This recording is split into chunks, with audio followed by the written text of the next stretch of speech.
Hello, good evening, and welcome to our only series of interviews. Tonight, I am with Dxrk Winter, who will be playing the Saturday and opening the main stage.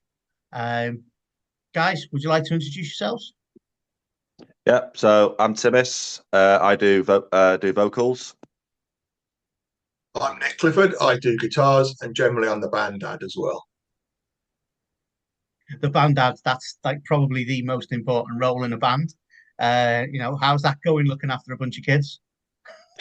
Yeah, it's interesting. So two of the band are my sons anyway. So Timmy's is just like my adopted son. He's the slightly tricky one. I've got to keep my eye on more than the other Still, two. But I'm still waiting for the generally pocket money. speaking, it works because everybody does what I say, right, Timmy? And on that basis, that's how it works. It's not a democracy. It's just do what Nick says.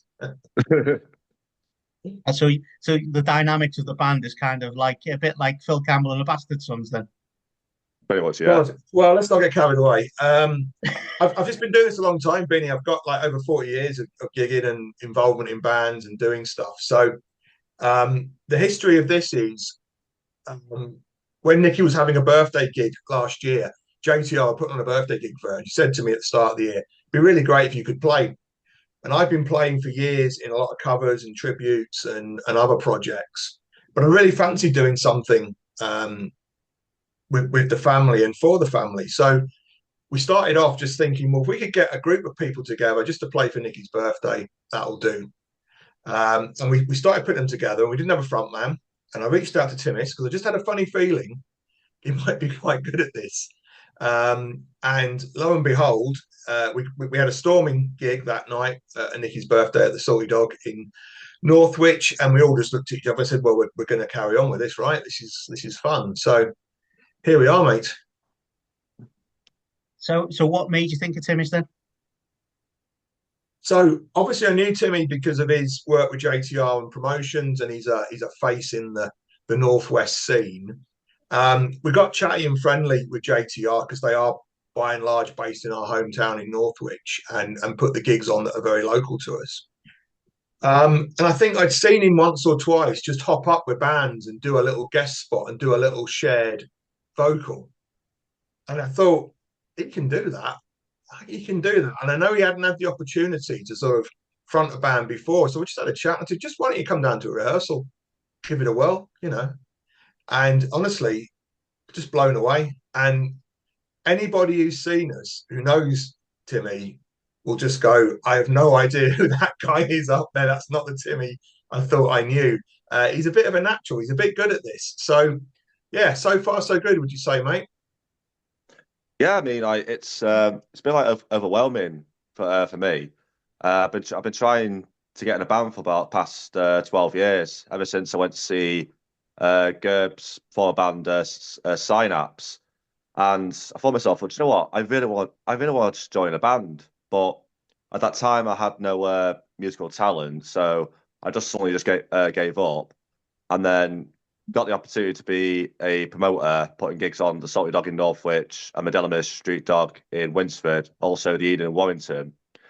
And then when Nick asked me that he was starting up an original band with Dylan and Charlie, um, I thought, "Do you know what? I'm going to give this another go," and I just absolutely enjoyed it, and I'm really happy how far it's going. How you find the transition from being, you know, punter, promoter, and now vocalist? Uh, it's been a really weird journey, actually, because I always thought promoting was going to be my life. I never expected that being about, so like 2 or 3 years down the line being a promoter, I would thought I would be in a band, and never thought I'll be a vocalist, because I never knew I actually had that talent until I looked back on videos of me on stage with those bands, like with like Seventh, and I thought, blimey, I was pretty good at that, wasn't I? And then I thought, you know what, I need to just give it a go. But with being a promoter and also a band member as well, it's a lot of work. It's a lot of work, but at the same time, really, it's all about enjoying what you're doing, really. So how do you think, Nick, with having all your years of experience and things like that, how do you think that's helped with integrating Timis into the band? And obviously, I don't know much about you lads, but how's your experience helped with everything? Yeah, it's really interesting, Beany, because we're kind of split down the middle. There's my lad Charlie is a drummer and has drummed for years and played in lots of bands and played in bands with me before now, and has got all that experience. The other lad Dylan is a guitar player. He's a good guitar player. He hadn't any gigging experience at all. So we had two people in the room who just like had a lot of years experience and two who were brand new to it, which was a really nice energy. So I think probably Charlie and I just pointed the way and said, look, this is how we get this going, guys. But I think as we've gone along, both Timmy and Dill have grown into the role, grown into the experience and the contributions, more and more every time we get together from both of them as their confidence grows. So it's a nice mix. Yeah, and it's the most fun I've had in a long time. Playing with your kids is brilliant, right? It's one of the best things you can do. And as long as they don't get too sick of me turning up and saying, "Can I play guitar in your thing?" It's okay. But yeah, there's no pleasure like turning around on stage, enjoying your night, and there's your lads with you, and it's like they're banging it out with you. It's a very special pleasure, definitely. So how does that work with influences? Are you is it obviously you probably come back from a bit further back, probably similar to myself, and I know Timis has got similar music taste to me in some ways and goes far off others. But obviously, with you being an influence on your kids as well, how do you bring in their like what they think as well and the varied stuff that likes of Timis will listen to? It's a really good question. So, if I had any sort of compass point for my references, I'd say it was probably that mid 80s thrash. So, I grew up listening to the AC/DC, the Whitesnake, the UFO, all the stuff of the late 70s, early 80s that sort of form you. But then I must admit, as soon as I could hear something a bit harder and a bit nastier, I was like, actually, that's for me. And I remember seeing Metallica and Anthrax and bands like that in their very early stages when they first came over and being just completely blown away by that. So I've grown up with that soft spot, but I've got a bit of an appreciation for what modern bands have tried to do. I like the idea of reinvention. I like the idea of not being stuck in a cycle. So I think when I write a riff, inevitably it sounds a bit old school because that's where my head is. I can't pretend to do anything else. I'm influenced and heavily influenced by the writing and the guitarists of that era. But then, as you say, Timmy will come along with an idea for some lyrics, or Dill will come along with an idea for a riff, and it starts to blend. It starts to mold itself into something a bit different, which I'm absolutely up for. I don't want to sound like a mid 80s thrash band. We don't, I describe us as an old school metal band with modern influences, and I think that's probably the best description I can come up with. So how do you get your influences in there then, Timis? With the lyrics wise, like when Nick or Dylan will come up with a riff, and I'll just go, okay, let's see what I can do with this. And most of the time, basically, I get the influence from my past, and also as well what makes me feel like feel strong and all that.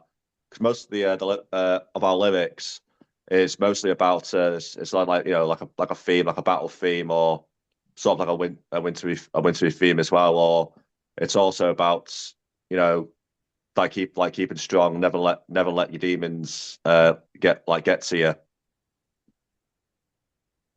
Okay, so tell us a little bit about the others in the band. Obviously, now, Nick, they're your kids, so I know you're going to be a little bit biased about them. So, Timis, do you tell us a little bit about the others in the band? So I have known Charlie years ago. He was in a band called Science Conspiracies. And what was funny is it only took me about I think it was 3 months when I was in the band to find out that he was the drummer for that band. And I was like, that means I've probably known you for years then. But yeah, like Charlie, like in a minute, like in when after before practice, he's like very quiet, very quiet. very quiet lad. But behind the drums, he's just, he's just a monster at it and all that. And Dylan, well, I consider Dylan being like the cute one. Standing there, guns out. Like to me, it just reminds me of like that. Because I've been a wrestling fan, he reminds me like Val Venus goes on stage and goes, "Hello, ladies." So he's the one to get the ladies in front of the stage for you, is it? Pretty much, he's doing a good job of it. How do you feel about that, Nick? Your I lad's think a it's sex symbol. important. It's important to say, Beany, that neither Timmy or I are capable of the heavy lifting that goes with being the cute one. So thank God we've got somebody else. So, tell us what have you got out and where can people find it at the moment? So we've still quite a new band, obviously formed and did our first gig in the summer of last year. We pushed an EP out at that time. It's called Origins. It's on all the streaming platforms, but obviously Spotify is an easy place to find it. It's a 3-track EP, and it marks the start of our journey, I think, which is funny enough why it's called Origins. Our plan, if it happens at the rate we want it to happen, we're very close to finishing the second EP off. We've been working on it over winter.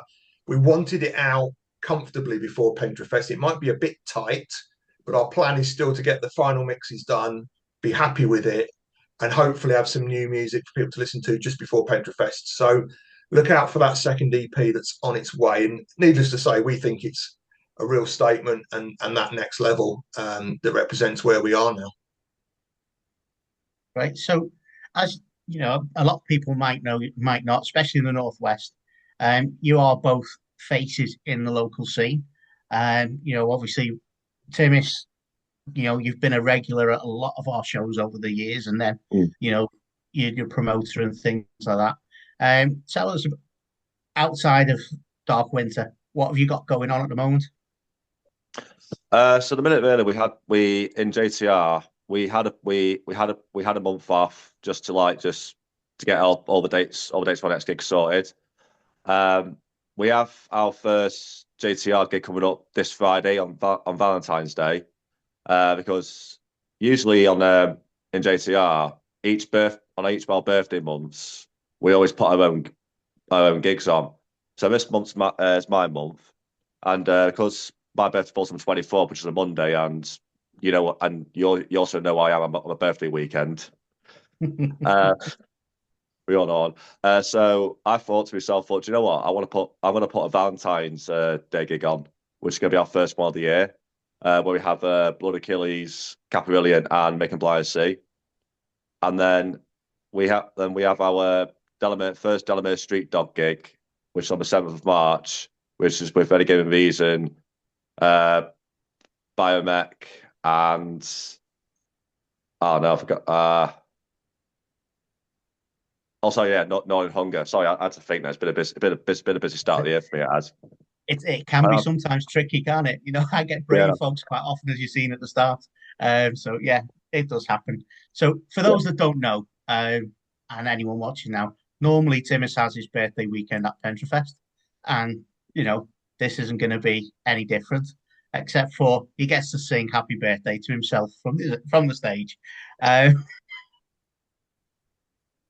Also, I also want to point out as well that weekend, it's also going to be our drummer Charlie's birthday weekend, which falls on 23rd on the Sunday. Right. Okay. So I'm not alone. So, Nick, obviously you've got your radio show, which we'll be joining you next week, hopefully. Obviously, the timeline depends on when this is out, so it might actually come out after we've already been on the show, but still. Monday nights, Radio Northwich, 8 till 10. That's it. It's obviously, I'm just the sort of working in the back scenes, do the occasional show. It's very much Nikki's labour of love. She's been managing it and running it now probably over 5 years. I think it must be 5-6 years, something like that we're getting towards now. And she hit upon the formula, having had a very typical rock show for a while. She hit upon the formula saying, this should all be about the underground. And once you made that switch, and once you made all the connections with the really vibrant community that we have in the metal underground scene, the show just took off. So, and she puts a phenomenal amount of work into it. So every show will have live interviews with bands. It will play new releases from bands, but everything will be underground. You won't hear well-known bands. The whole idea is that forum and that shining that light on all the talent that's out there in the underground. So can I just say, I don't always get to listen to the radio shows. I do sometimes, but not always. But on behalf of the scene and on behalf of myself, Fozzy, Frank at New Metal Productions, thank you for doing this sort of thing because it does give us another outlet. It's another part of the scene. I mean, we do the shows like JTR do as well. But without the support of guys like you, our life would be a hell of a lot more difficult. So we do want to sing your praises as well. So thank you very much for that. Well, really proud. I'll pass on Nicky's thanks as well because that goes both ways, Beanie. Obviously, it's symbiotic relationship in its purest form. I think we're all there for one reason only, to bring the light to this fantastic music that we all engage with and enjoy. And without the strength of the promoters, without the venues, without the fans, there's no radio show either. It all supports each other, and I think that's what's really great about the community. So just to wrap it up then, what can the people who are coming to Pentrefest, what can you say to them? What can they expect? How are you going to get them out of bed, because they're going to have a hangover from the night before? What can you say to get them into the venue first thing on the Saturday? Bring the war, bring the brutality, bring all your energy, take all those get that hangover out, and just come and join us at 2 o'clock in the afternoon.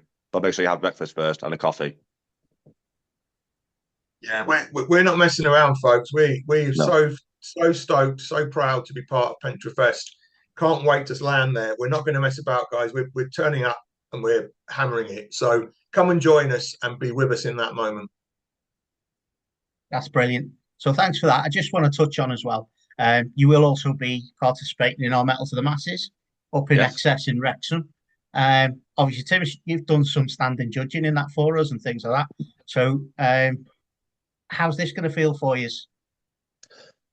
I'll be honest. Like, I've been thinking about it like every day. I've been going to like Bloodstock now for past like 10 years, and I've always looked up at like the bands like Sopian Sun and Judgment and like King's War, Polly and Rising, and thought to myself basically, do you know what? I don't think I'm gonna ever get that opportunity. But since I joined up with Dxrk Winter, and then I watched Judgment, I thought myself last year. I thought, do you know what? I want to give this a go. I want to see how far we can get to this. But I'm really looking forward to it as well. Especially going up against Bad Earth in the first D. I was like, really, really. Have you got anything to add to that, Nick? So I'm at the other end of my career. I'm not just starting out. I feel like I ought to be having a rest soon. But if this is to be the last rodeo, I don't want to finish it without having had a go at everything. And the thought that you can be part of something as vibrant and great as Metal to the Masses, just turning up, playing is a great honour, a great privilege to be part of that. I think, like everybody else, it's a competition. Of course, you want to advance. It would be lovely to. But at the moment, one gig at a time, really want to turn up at Excess Wrexham on the 8th of March and deliver the best show we can, enjoy the performances from everybody and see what happens. That's brilliant. Is there anything else you guys would like to add to the interview? No, just thank you so much for having us. Really appreciate the opportunity to talk about the band. I'm really, really looking forward to seeing you guys in a couple of weeks at McLeans there. We'll get it on. Yeah, okay. I've been going to Pentrefest for the past 3 years. It's absolutely an honour to be playing it this time. So thank you so much for that. Anytime, and it's always a pleasure to host your birthday party. So, so guys, listen, thank you very much for your time. It's a pleasure talking to you. Obviously, Nick, I'll see you next week, and for the rest of the band, looking forward to meeting you lads. For the rest of you, we'll see you at Pentrefest in a few weeks' time. Thank you very much. I'll see you Friday. Thanks so much, Beany. Cheers, buddy. Thanks, Beany. Thank you so much for having us, guys. Can't wait to be with you at Pentrefest. In the meantime, enjoy our track, Perspective.